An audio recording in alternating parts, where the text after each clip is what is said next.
So let me share an example from the coaching cards that we give out to participants who take the courses to help them after the course to continue their learning and practice. One of the coaching tools we talk about is 5 whys and a what. And this is a slight modification from 5 whys, which was originally introduced by Sakishi Toyoda from the Toyota Motor Corporation. And it's used widely in leadership management literature as a good way to really look at what the underlying issue is in a situation. So this example, the cards share what the coaching tool is, when it might be appropriate to use, some tips on how to use it, and then there's also a sample coaching conversation so that staff will really get a sense of what it might sound like if they're doing this with someone. So here's an example of a manager who had presented the concern, and I'll just do in the first person, that my staff has little interest or little commitment in using person-centered thinking in their daily work. So the person who is coaching, first asks if is it okay if we explore this a little bit, and I'd like to ask you question why several times to see if we can get really at what's the core, what's underneath that apparent lack of interest or commitment. So the first question of why, using their same words, is why do you imagine they have little interest or commitment?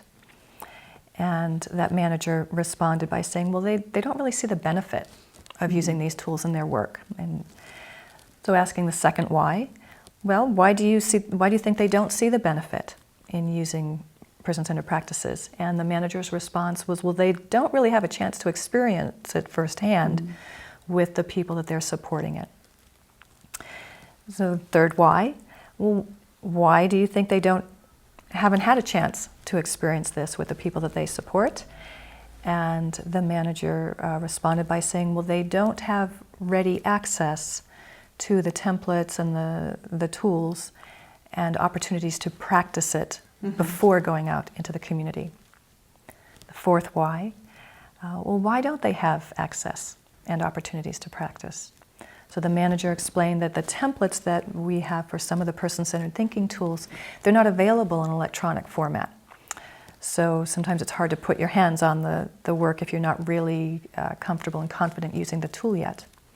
And the manager also explained that, and very honestly said, I guess we really just haven't made this a standing agenda item at our regular staff meetings.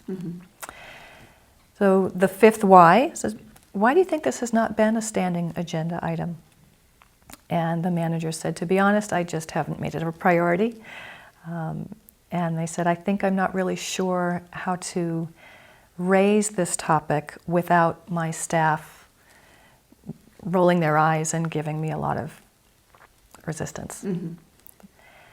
So the next question, bringing in the what, is what is one small thing you can do, or what is something that you can do that is within your sphere of control that will make you feel more comfortable making this a standing agenda item?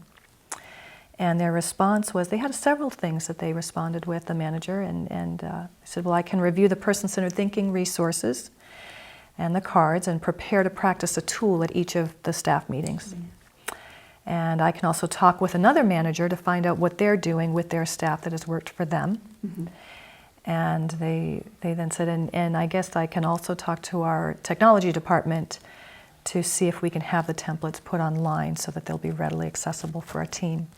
So they felt very confident in a brief period of time, just a few minutes, of going from a place of concern and thinking that there's no hope, my staff is not interested, they're not committed, and recognizing that, or thinking that it's their lack of commitment, and instead identifying, well, there are some things that I am taking responsibility for that are within my control, and I have some definite action steps that can move us forward. That's great. Thank you very much.